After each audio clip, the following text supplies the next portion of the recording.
Hello everyone. Today I'm going to talk about Web of Science Scopus.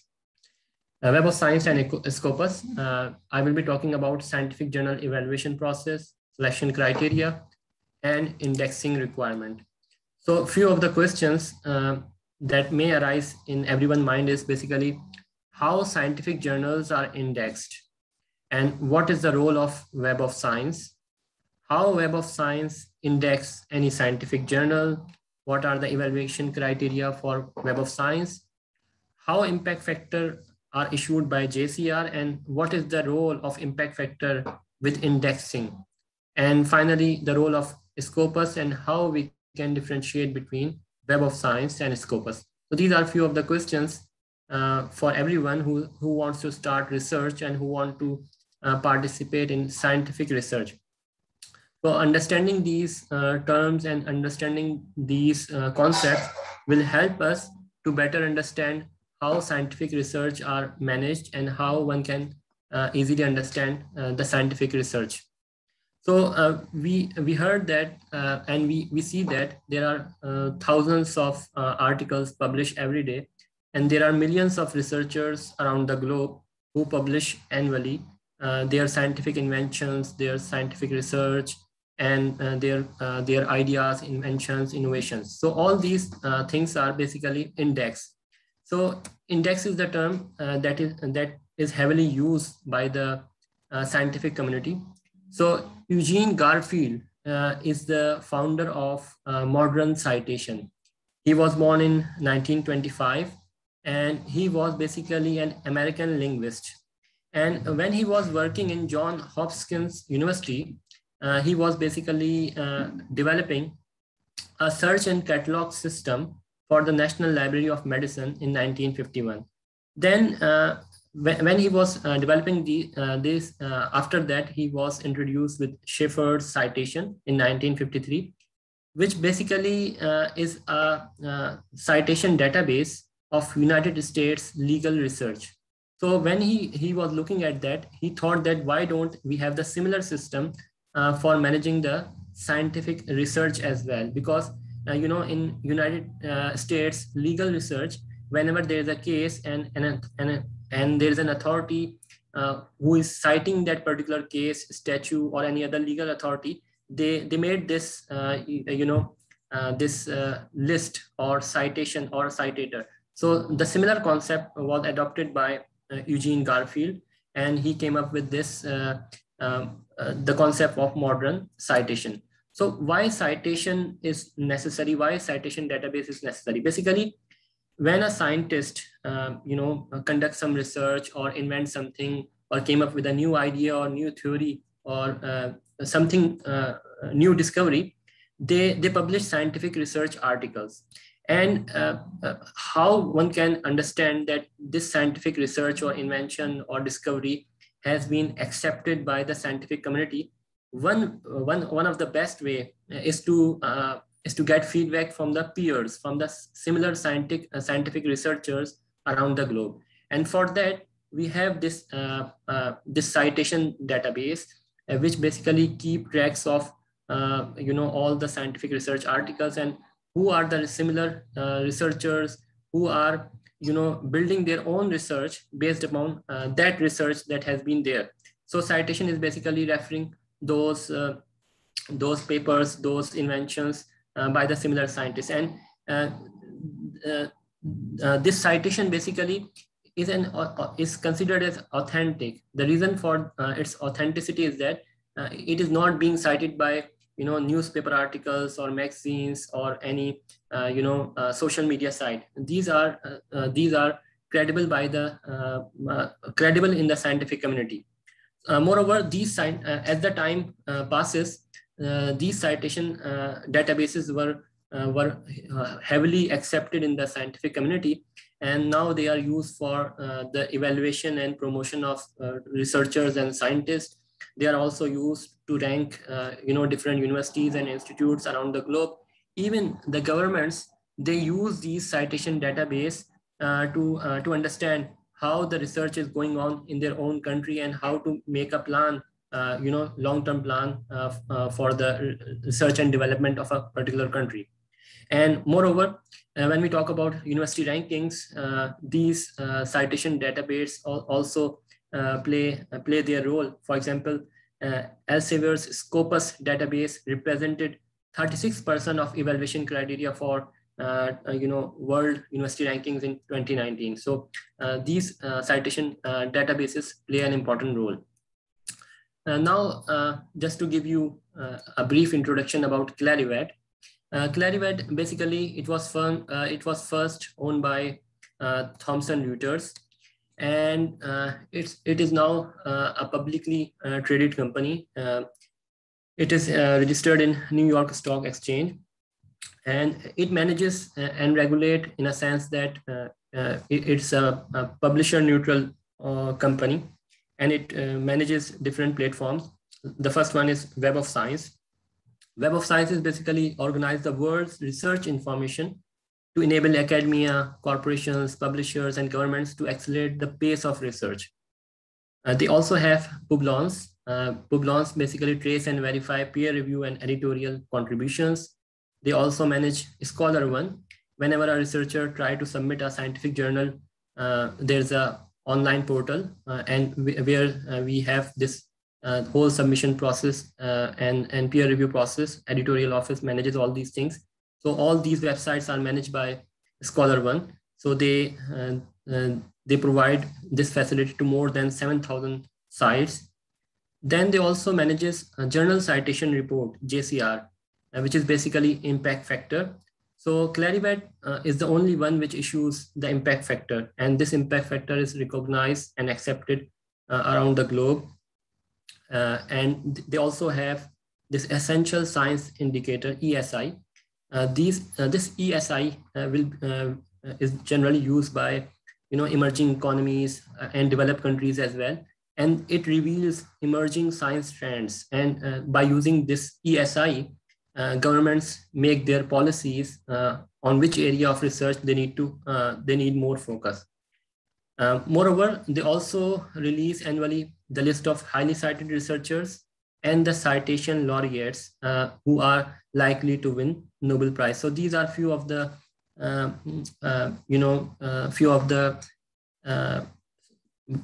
platforms which are managed by Clarivat.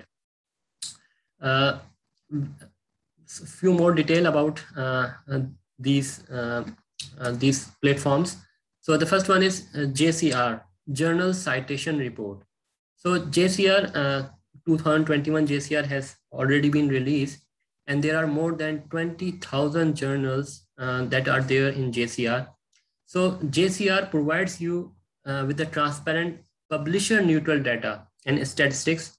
You need to make confident decisions in today's evolving scholarly publication landscape. And we call it Journal Impact Factor, JIF, or simply Impact Factor. So whenever you see any prominent journal like Nature, Science, or any journal of Elsevier or Wiley or IEEE, you always see the Journal Impact Factor. So that Journal Impact Factor is basically issued by JCR, which is managed by Clarivat. And these publishers, they are very much careful in maintaining their journal reputation so that they acquire this Journal Impact Factor. Because if these publishers do not maintain their reputation of scientific journals, then as this Clarivat Web of Science will not issue the Journal Impact Factor for those journals.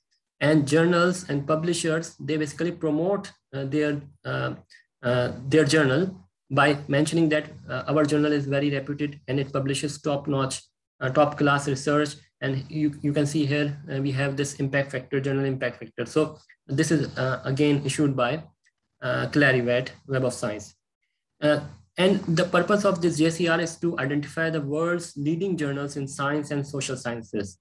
And they not only identify the world's leading journals, but they also provide some key statistics to understand the citation impact trends, and there are other relationship between different matrices within this domain.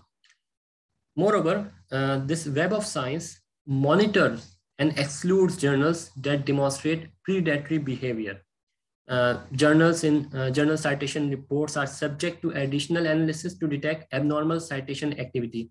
You know, there may be few cases where some journals try to publish bogus research, or there are scientists who try to deceive the scientific community. So this Web of Science basically monitors those behavior, and once they find such predatory behavior, they exclude it, the journal from the indexing. They have a very strict criteria, and they have very very complex algorithms which identify such malpractices and unethical behavior within the scientific community, or any artificial way of increasing the impact factor of the journal, or increasing the number of citations. They have all these factors included in their algorithms, and each year when they issue this journal citation report, they mention the list of those journals which are being excluded from the list as well, and that list is available on the website of Clarivate. Then there is essential science indicator. So basically, ESI database reveals emerging science trends, as well as influential individuals, institutions, research articles, journals, and countries in a particular field of science. ESI is based on more than 12,000 journals, and it is covering basically the citation index of SciE and SSCI journals. I will explain you later on. And their analysis, whole analysis is based on 10 years of data. And they provide the list of best authors, top institute, top countries, top journals with respect to a particular scientific research field. Now, based on this ESI, each year they have the highly cited papers. They identify highly cited papers which are in top 1% in a particular field. For example, if you want to understand what are the top highly cited papers of chemical engineering, or physical sciences, or biological sciences, then this ESI identify those papers. And they also identify the hot papers as well, which are in top 0.1% of a particular field, which is very much difficult to achieve. Even a highly cited paper, top 1%, is very difficult to achieve. Now we can see that those high-class research, for example, the research papers of COVID-19 vaccine or AstraZeneca, or the Nobel laureates who received the Nobel Prize this year, their papers, they were definitely highly cited papers because their research were pioneering, and it is extremely difficult to make your place as highly cited paper or hot papers in ESI, in Clarivate. Okay. Now we move towards Web of Science. So Web of Science is basically it's the world's most trusted publisher-independent global citation database. And you can imagine it contains 1.5 billion cited references dated back to 1900. It has 74.8 million total records, and it manages more than 21,000 journals across 254 subject disciplines. So these 254 subject disciplines, basically, if we talk about generally, they can be categorized into 21 major scientific domains, science domains by Web of Science. So they make subcategories. So these subcategories include 254 subject disciplines. For example, among the 21 scientific domains I have mentioned by Web of Science, the one is computer science. So within computer science, they have sub-discipline categories like artificial intelligence or telecommunication, things like that. Now, this Web of Science core collection has few indexes that they manages. The first one is Arts and Humanities Citation Index, AHCI. The second one is Science Citation Index Expanded, SCIE. So we will be focusing more on this SCIE. Then the third one is Social Sciences Citation Index, SSCI. And the fourth one is Emerging Sources Citation Index, ESCI. Our focus will be more on SCIE and ESCI. Now, a few words about SCIE. So basically, in 1964, Eugene Garfield created SCI, Science Citation Index, which is now can be called as Science Citation Index Expanded, SCIE. So you know, when you think about promotion to associate professor, or when you apply for funding for a project, they ask for whether your article or journal is SCIE index or not. So this is that index. So it contains 1.18 billion cited references date back from 1900, and it indexes over 9,200 world's most impactful journal in different scientific domains across 178 scientific disciplines, subcategories, and it contains more than 53 million records, and it also contains 8.1 million total open access records. So we can access all these indexes and database through our universities or institutes library. Now, basically, before going into the detail of Web of Science journal evaluation process and selection criteria, I just want to remind you that we are talking about scientific research and scientific journals. So whenever there is a scientific journal, at the first time when someone launch a scientific journal, they try to gain some acceptability from the international scientific community. For example, if someone is there in Pakistan or in UK, and they want to launch a new journal, let's say on biomedicine or on computer science, they can launch, they can get ISSN number. There is no issue in that. But the problem is that how the scientific community will be motivated to submit their top class research into that journal. So in order to get some credibility and acceptance, they need to index in different indexing bodies like Google Scholar or Scopus or Clarivate. But among all these indexing services, the most prominent, most acceptable, and widely recognized internationally is Web of Science. And Web of Science has a detailed criteria for journal evaluation process. And once a particular journal meet those criteria, then and only then they index that journal. And each year they continuously monitor the progress of that journal, and based upon that, they decide whether to keep that journal in their indexing or not. So how this process will work, basically, this is more tailored or oriented towards publishers or the management of the journals who are associate editors or editor-in-chief. And it can also be beneficial for the general audience, journal researchers, because they will know how at the back end different publishers or scientific journals are managed, and how their reputation is being established or maintained. So when a publisher wants to register their journal for Web of Science, first they need to create a user account by request filling the form. I have mentioned a link over here. Remember that an ordinary person cannot use this. They will not grant the permission to access their portal.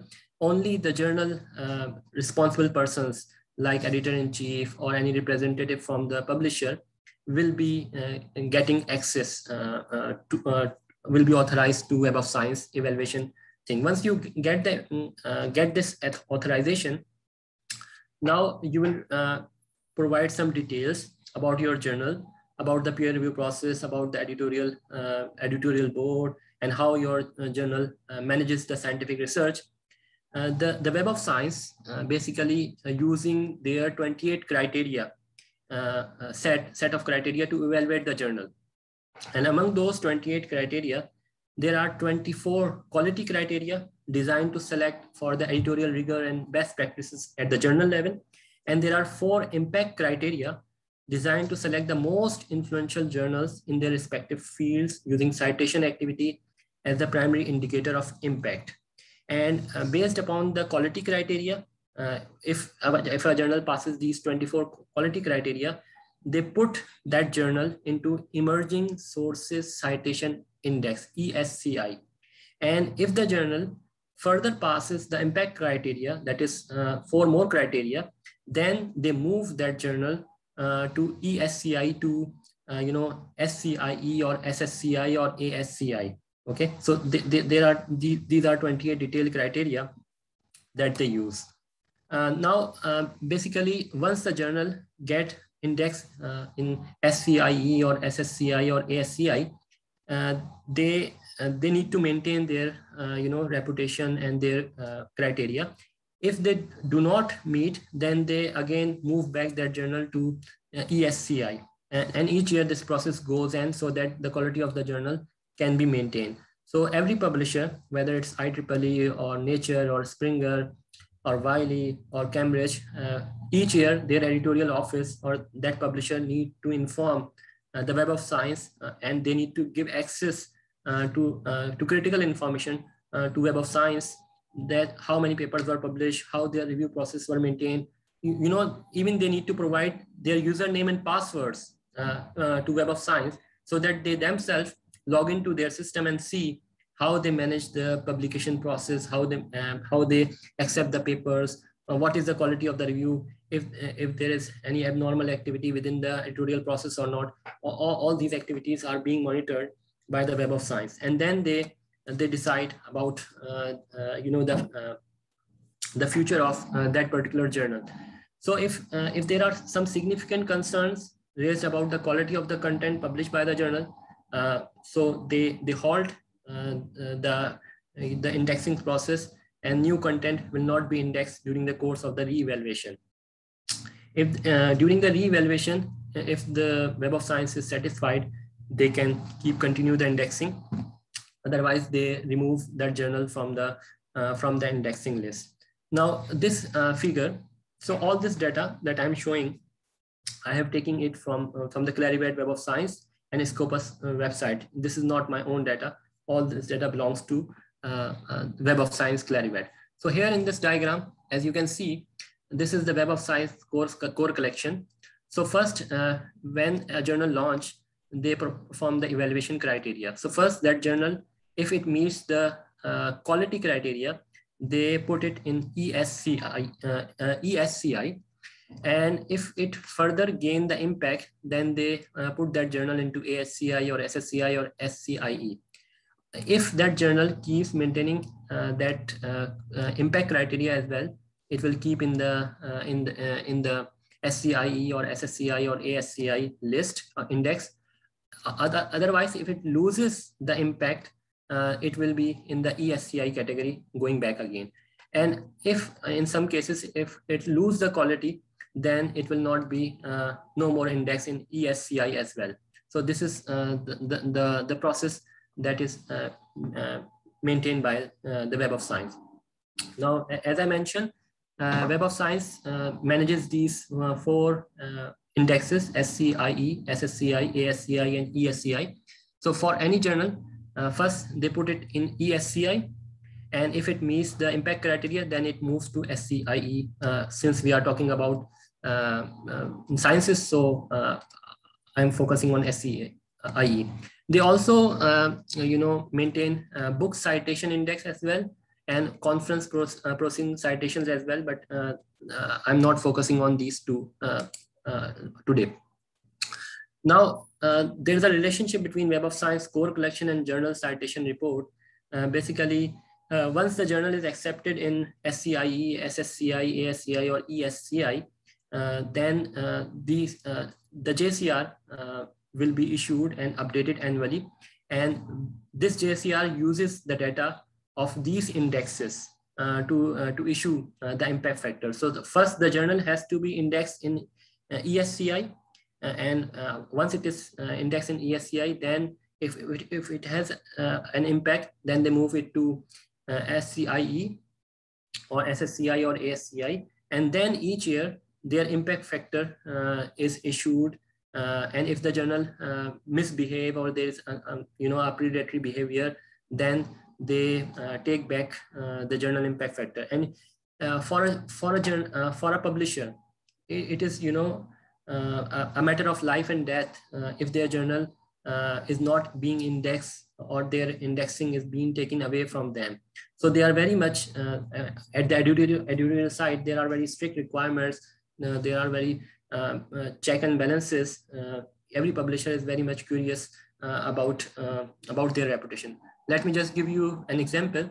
So currently I'm working as an editor with a journal by a publisher, which is just recently launched 3 years ago. Now, nobody is submitting their articles into that journal. The reason is that that journal is not SciE index, and that journal has no impact factor. So nobody, researchers and scientists are not, very much bothered about submitting their research. They say, why we should submit our article to a journal which is not even SciE index, or which does not have an impact factor. So this is the motivation why the publishers want to get their journal indexed by these indexing bodies and having the impact factor. Now this is the detailed criteria, journal evaluation process and selection criteria. So as you can see on the top, there is an initial triage, and then there is an editorial triage, and then there is an editorial evaluation. So by focusing on these 3 phases, checking the quality criteria, 24 quality criteria, the Web of Science will determine whether the journal is eligible to be indexed or not. I will explain you all these criteria in detail in the next slides. And if the quality criteria is met, then they put it in ESCI. And if the other 4 impact criteria are also met, then they put it into SciE or SSCI or ASCI.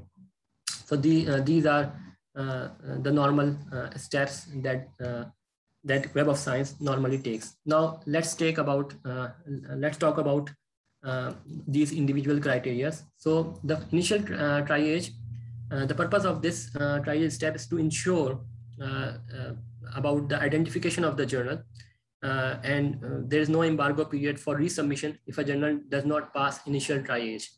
So there are few criteria. For example, ISSN. When someone wants to launch their journal or register their journal, they must have their ISSN.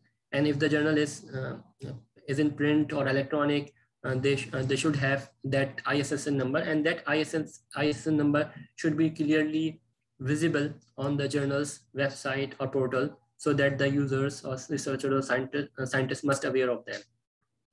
The second criteria is journal title.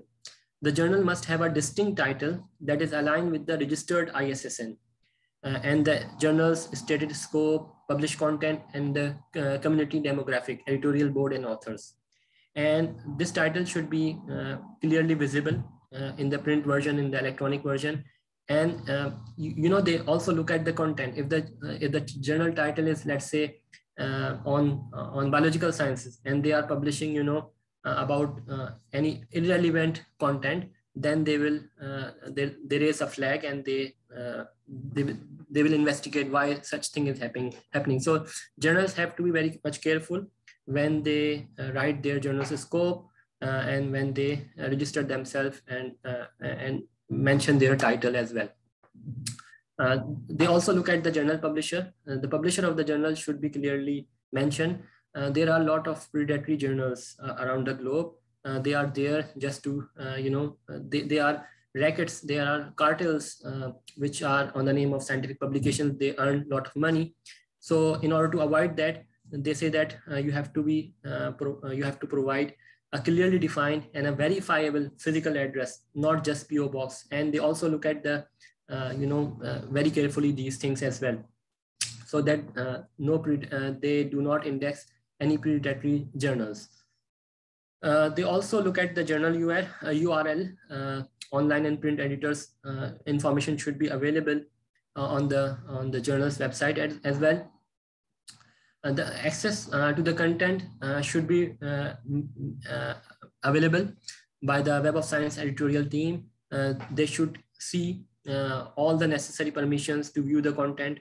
The journal editorial office will be providing username and passwords, so that they can even see what are the how the things are going on at the back end, what are the IP ranges they are using, and all the other things. So they have full access to see what's going on at the back end.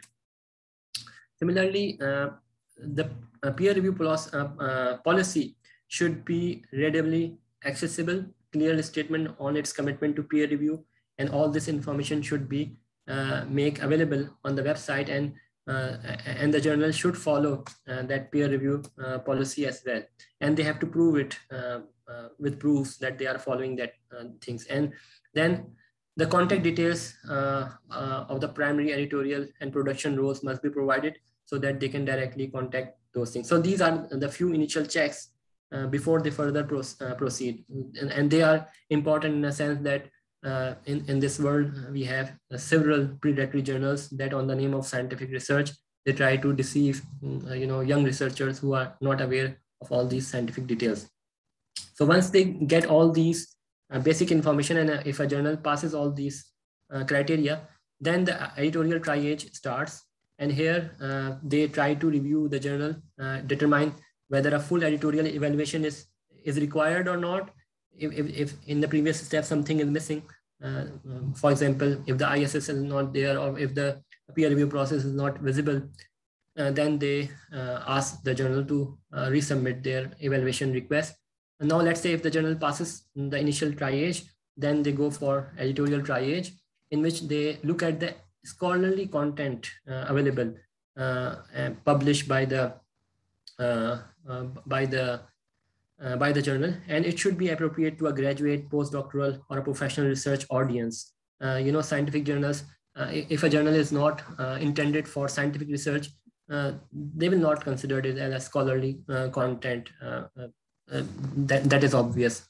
And if the majority of the content is conference proceedings, then they will not include it under this indexing, because they will ask them to move to conference proceedings citation index, because here we are specifically focusing on the journals, scientific journals.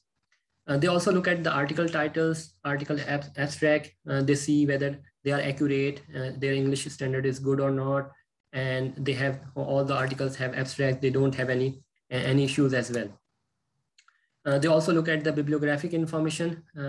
Cited references are there, names are there, affiliations must be published, and they have some specific criteria to mention that in Roman script as well, so that they can properly index them and global users can use. Moreover, they also look at the clarity of the language, and for titles, abstracts, and all the other published texts be presented in English, and the language must be clear and comprehensible to the global audience. Timeliness and or production volume, publication volume, that must be clearly specified by the journal.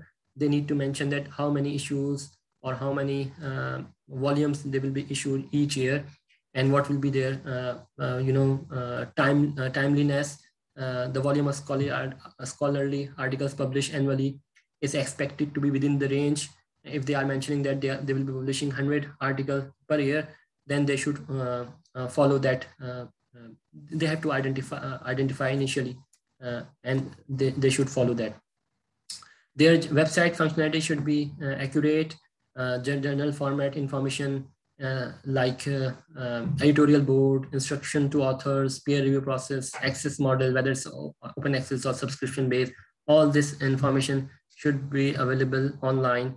And journal website must clearly link to the publisher website, and vice versa as well.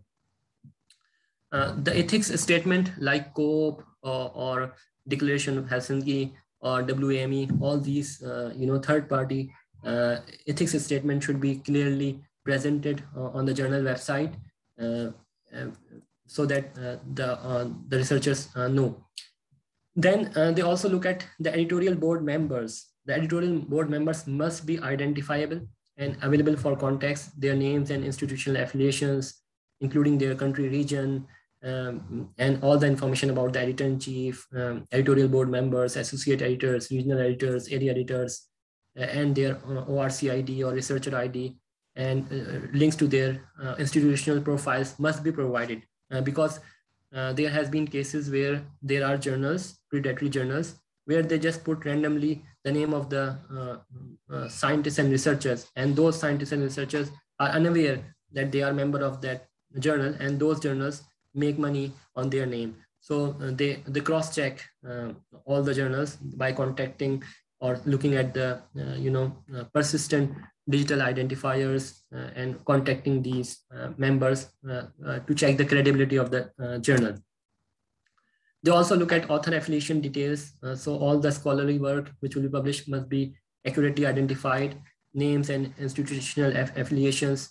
There were a few cases reported in Nature and Science journals where they mentioned that there are few predatory journals which even in which some articles are published without the actual physical appearance or availability of a physical person.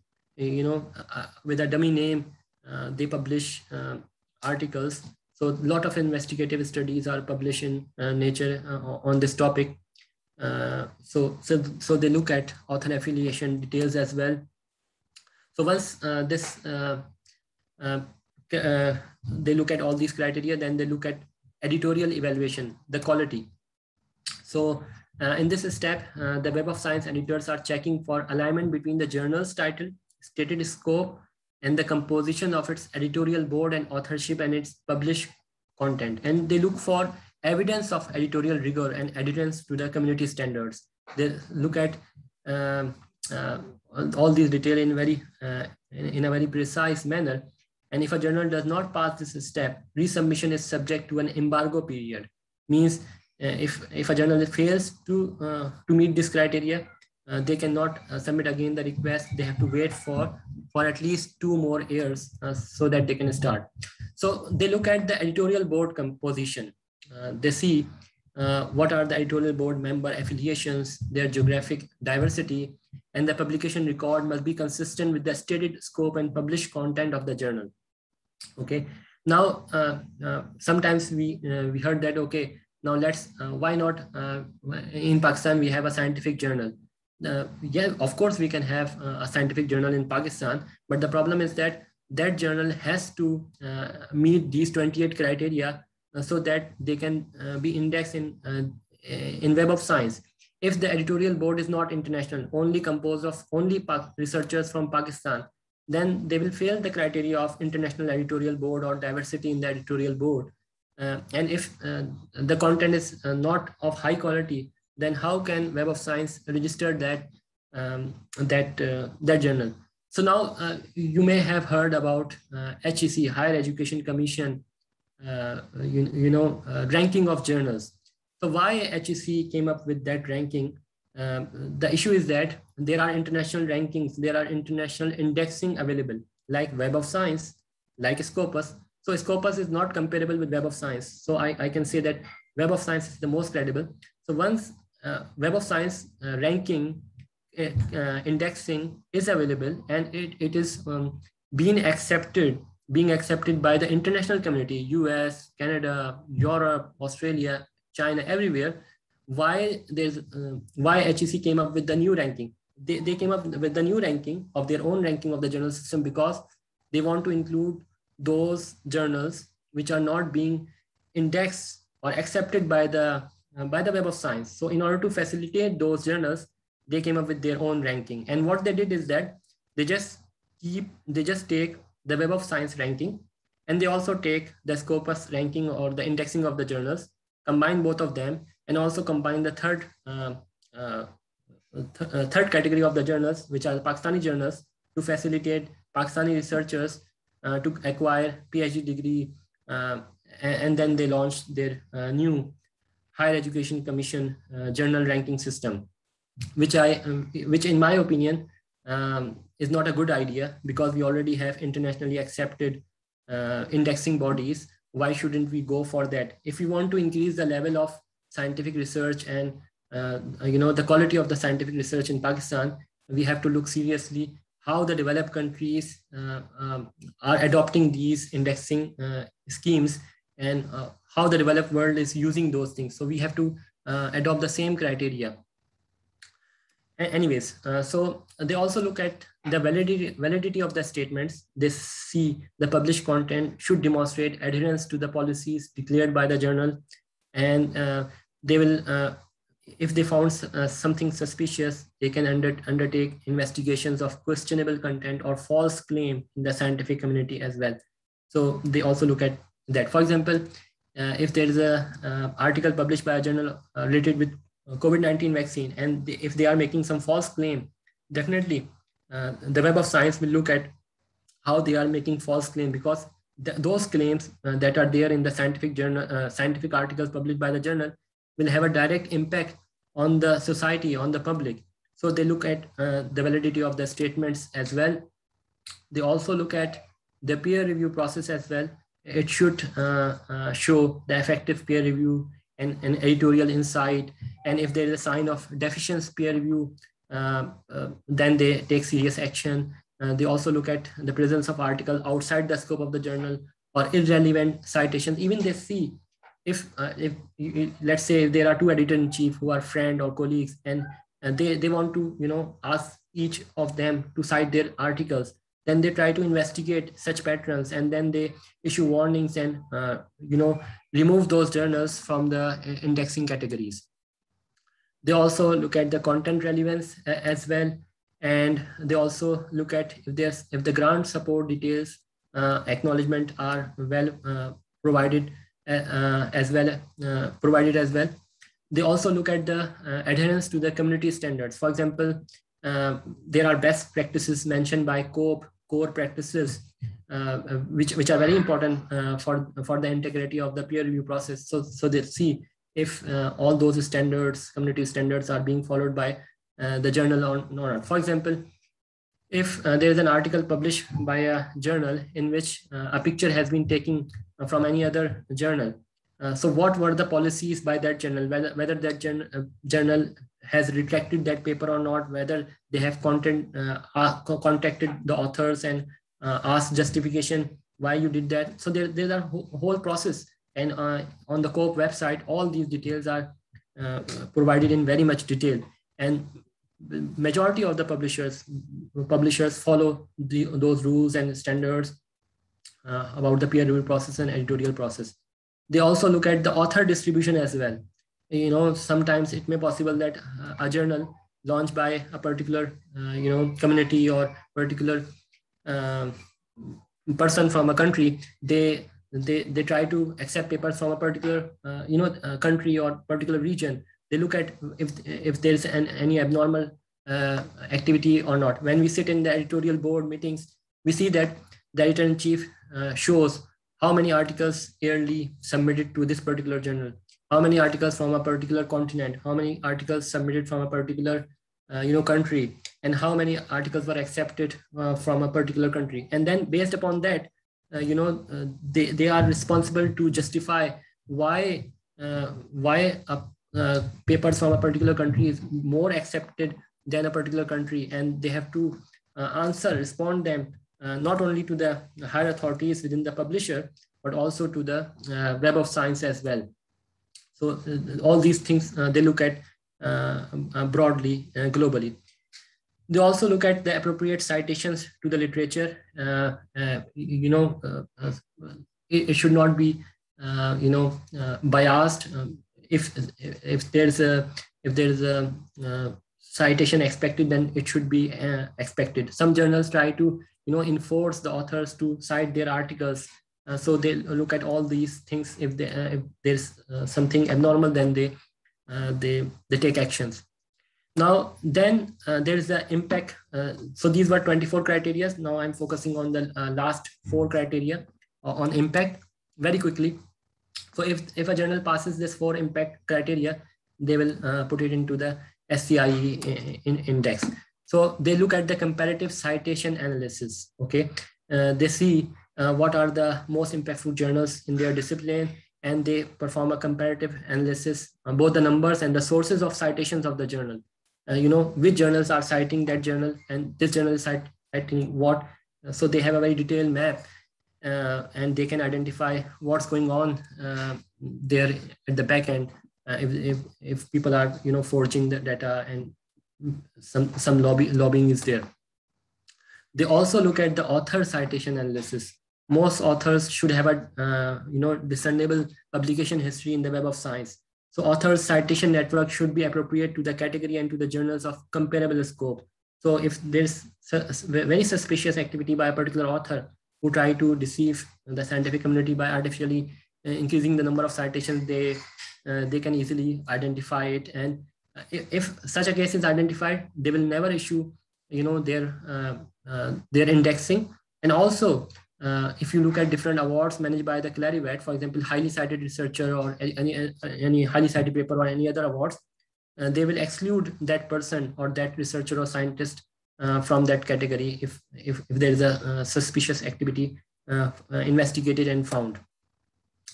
They also look at the editorial board citation analysis. In some journals, if the editors try to force authors to cite their work, or try to favor any other editorial board member to cite their paper, they all are aware of all these tactics, and they know how journals and unethical researchers or scientists try to deceive the scientific community. So they investigate all these things, and they see how the member citation network should be appropriate to the category and to the journal, and then and only then they issue the journal impact factor and keep the journal in the in the indexing list. And finally, the last one is basically the content significance. They see the journal is basically providing high class research and covering all the attributes that are reflected in the journal level citation activity. So based upon all these 28 criteria, they index a particular journal. Now, when we look at Web of Science 28 criteria, so they provide the actual credibility, or when I was saying that Web of Science Clarivet can be considered as a regulatory body in scientific community, it means that they have this process and these processes are being evaluated and checked by the Clarivet Web of Science. Now, if you look at other indexing services like DBLP, if you just write a report or a master's thesis or a bachelor's thesis, which is not even peer reviewed, even you yourself do not read it, you can just upload it on any archive and DBLP will index it. So it does not have, for indexing in DBLP, there is no strict criteria like Clarivet. Similarly, if you look at Google Scholar citation database, again, it is not that much credible compared to Clarivet Web of Science. The reason is that in Google Scholar, you can upload 20 of your articles online on ResearchGate or any other platform, and Google Scholar start indexing it. Even it indexes non-peer review articles, book chapters, or whatever you have with your name on internet, it will start indexing it. And one can easily manipulate the citations on Google Scholar. So one thing that I want to share with you over here is that when we look at the profile of any researcher or scientist, we should not look at the Google Scholar profile. Instead, we should look at the profile of that researcher or scientist on Clarivet Web of Science. In general, if we see a citations, 10,000 citations of a researcher on Google Scholar, it will be 3 times less on Web of Science. Around 3,000 we can find, or 4,000.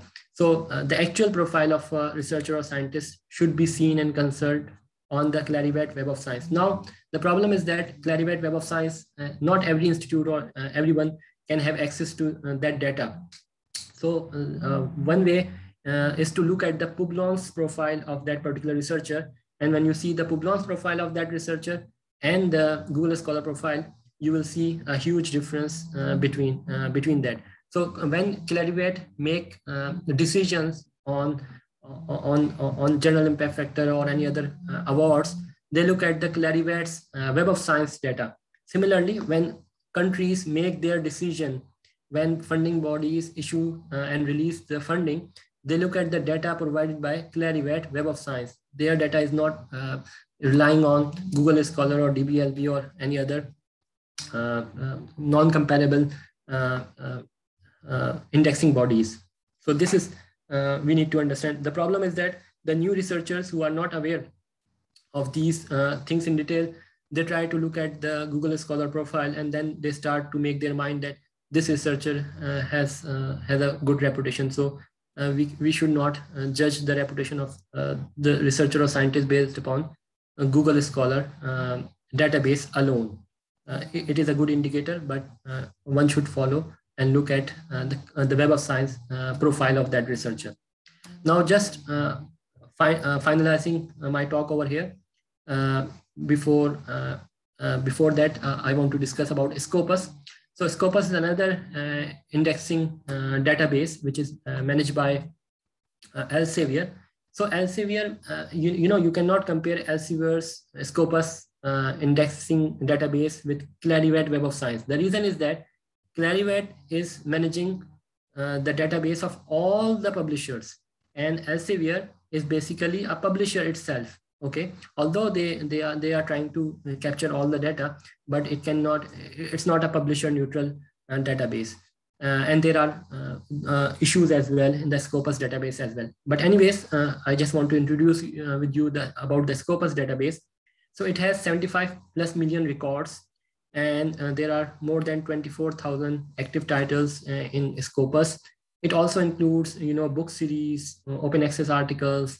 It also includes article in press as well. However, if you look at Web of Science, they were not considering article in press until and unless the article is published and get the issue number and volume number. It is not being indexed in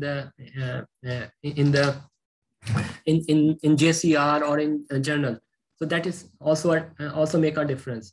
And they also have more than 194,000 books as well. So you can see they have all these details in Scopus as well. They look at their criteria is not that much of a standard like Web of Science.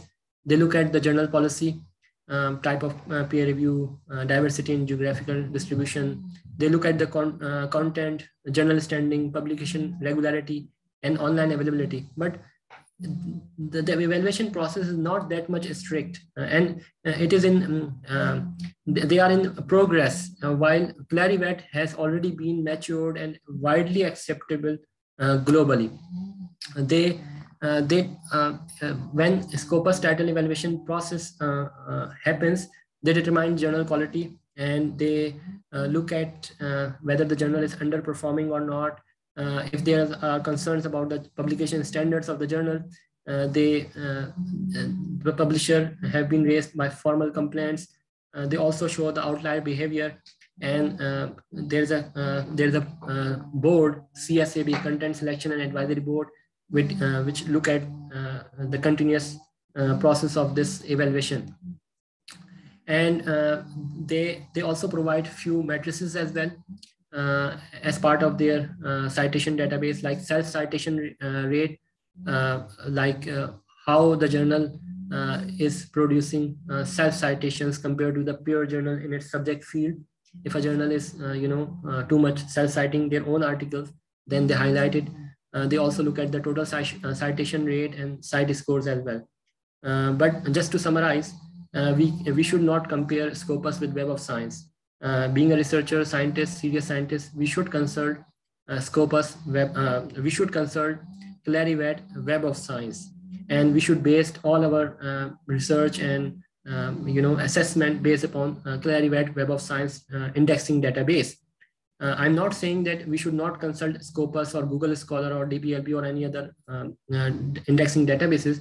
It's good to look at those databases as well. It will give you a more broad and clear picture. Until and unless these Google Scholar or Scopus or other indexing bodies, databases do not get mature and have wide acceptability, we should only focus at this stage on Clarivate Web of Science. So